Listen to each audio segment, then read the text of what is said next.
ନୀଳମାଧବଙ୍କ ଦୟାନାଚୋରୀ ବଗିଚାରେ ବୃକ୍ଷରୋପଣ କୋଇଲି ବୈକୁଣ୍ଠରେ ସଫେଇ କଲେ ମନ୍ତ୍ରୀ ଓ ବିଧାୟକ। ରାଜ୍ୟର ପର୍ଯ୍ୟଟନ କ୍ଷେତ୍ର ତଥା ଶ୍ରୀ ଜଗନ୍ନାଥ ମହାପ୍ରଭୁଙ୍କ ଆଦିପୀଠ ନୀଳମାଧବ ପୀଠର ବିକାଶ ଓଡ଼ିଶା ବିକାଶରେ ସାମିଲ ହୋଇ ଅଧିକ ପର୍ଯ୍ୟଟକଙ୍କୁ ଆକର୍ଷିତ କରିବା ସହିତ ସମଗ୍ର ଦେଶରେ ପ୍ରସିଦ୍ଧି ଲାଭ କରିଥିବା କଂସା ବାସନ ଶିଳ୍ପର ମଧ୍ୟ ବିକାଶ ପଞ୍ଚାୟତରାଜ ଦ୍ୱାରା ହୋଇପାରିବ ବୋଲି ଆଲୋଚନା ପ୍ରସଙ୍ଗରେ ଆଜି ରାଜ୍ୟ ପଞ୍ଚାୟତରାଜ ଓ ପାନୀୟ ଜଳ ଯୋଗାଣ ବିଭାଗ ମନ୍ତ୍ରୀ ରବି ନାରାୟଣ ନାୟକ କଣ୍ଟିଲୋ ଗସ୍ତ ସମୟରେ ଶୁକ୍ରବାର ଗଣମାଧ୍ୟମକୁ ସୂଚନା ଦେଇଥିଲେ ଓ ଏହି ପରିପ୍ରେକ୍ଷୀରେ ପର୍ଯ୍ୟଟକମାନଙ୍କ ସୁବିଧା ନିମନ୍ତେ ମନ୍ଦିର ପାଖରେ 2ଟି ସୁଲଭ ଶୌଚାଳୟ ନିର୍ମାଣ କରାଯିବା ସଙ୍ଗେ ସଙ୍ଗେ ମହାନଦୀ କୂଳରେ ପର୍ଯ୍ୟଟକମାନେ ବସିକରି ପ୍ରାକୃତିକ ସୌନ୍ଦର୍ଯ୍ୟ ଉପଭୋଗ କରିବା ପାଇଁ ତାଙ୍କ ବିଭାଗ ପକ୍ଷରୁ କେତେକ ଚେୟାର ବ୍ୟବସ୍ଥା କରିବାକୁ ଉପସ୍ଥିତ ଥିବା ନୟାଗଡ଼ ଅଧୀକ୍ଷଣ ଯନ୍ତ୍ରୀଙ୍କୁ ପରାମର୍ଶ ଦେଇଥିଲେ। ଏହି ଅବସରରେ ମାନ୍ୟବର ମନ୍ତ୍ରୀ ଶ୍ରୀ ନାୟକ ଯଶସ୍ୱୀ ପ୍ରଧାନମନ୍ତ୍ରୀ ନରେନ୍ଦ୍ର ମୋଦିଜୀଙ୍କ 75ତମ ଜନ୍ମଦିବସ ଉପଲକ୍ଷେ ଶ୍ରୀ ନୀଳମାଧବଜୀଙ୍କ ଦୟାନାଚୋରୀ ବଗିଚାକୁ ଯାଇ ବୃକ୍ଷରୋପଣ କରିଥିଲେ। ପରେ ମନ୍ଦିରକୁ ଯାଇ ଶ୍ରୀଜୀଉଙ୍କୁ ଦର୍ଶନ କରିଥିଲେ। ପରେ ଶ୍ରୀ ମହାବୀର ହନୁମାନ ମନ୍ଦିରକୁ ଯାଇ ସେଠାରେ ଥିବା କୋଇଲି ବୈକୁଣ୍ଠ ମଧ୍ୟରେ ପଡ଼ିଥିବା ଅଳିଆ ଆବର୍ଜନାକୁ ସଫେଇ କରିଥିଲେ। ମାନ୍ୟବର ମନ୍ତ୍ରୀଙ୍କ ଏହି ଗସ୍ତ ସମୟରେ ଖଣ୍ଡପଡ଼ା ବିଧାୟକ ଦୁଷ୍ମନ୍ତ କୁମାର ସ୍ୱାଇଁ, ମାଲକାନଗିରି ବିଧାୟକ ନରସିଂହ ମାଡକାମୀ ଓ ମହାକାଳପଡ଼ା ବିଧାୟକ ଦୁର୍ଗା ପ୍ରସନ୍ନ ନାୟକ ଉପସ୍ଥିତ ରହି ଅପେକ୍ଷାରତ ଜନସାଧାରଣଙ୍କ ଅଭିଯୋଗ ଶୁଣି ପ୍ରତିକାର ବ୍ୟବସ୍ଥା ପାଇଁ ପଦକ୍ଷେପ ନେବାକୁ ଆଶ୍ୱାସନା ଦେଇଥିଲେ। ମନ୍ତ୍ରୀଙ୍କ ଏହି ଗସ୍ତ ସମୟରେ ସାଂସଦଙ୍କ ଖଣ୍ଡପଡ଼ା ଭାପୁର ବ୍ଲକ ପ୍ରତିନିଧି, ଦଳୀୟ କର୍ମୀ, ପ୍ରଶାସନିକ ଅଧିକାରୀମାନେ ଉପସ୍ଥିତ ଥିଲେ।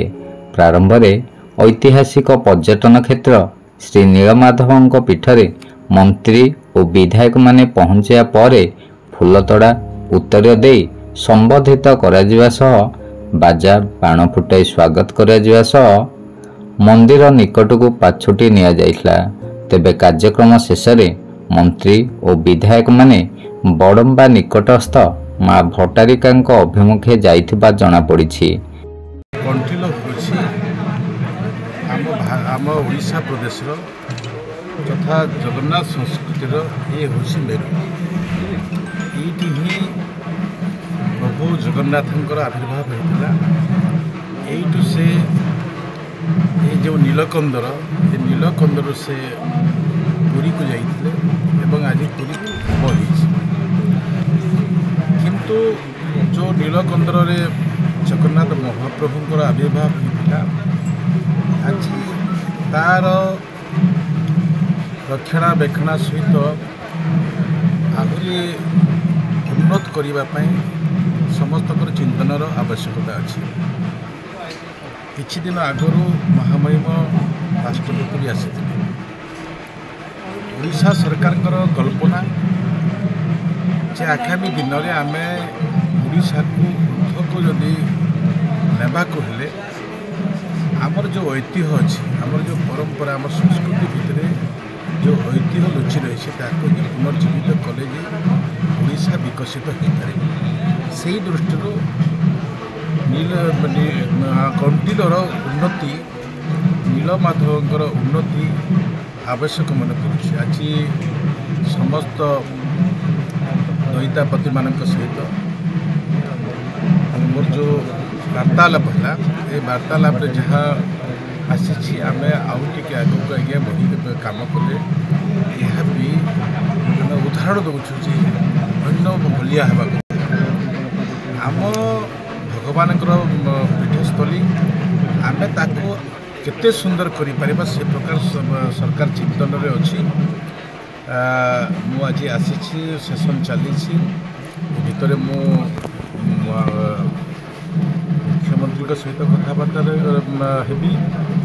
ଆମର ଝିଅ ଅଛନ୍ତି ଟୁରିଜମ୍ ମିନିଷ୍ଟର, ତାଙ୍କ ସହିତ ବି କଥାବାର୍ତ୍ତା ହେବି ଏବଂ ମୋ ବିଭାଗର ବି କିଛି କାମ ଏଠି ହେଇପାରିବ।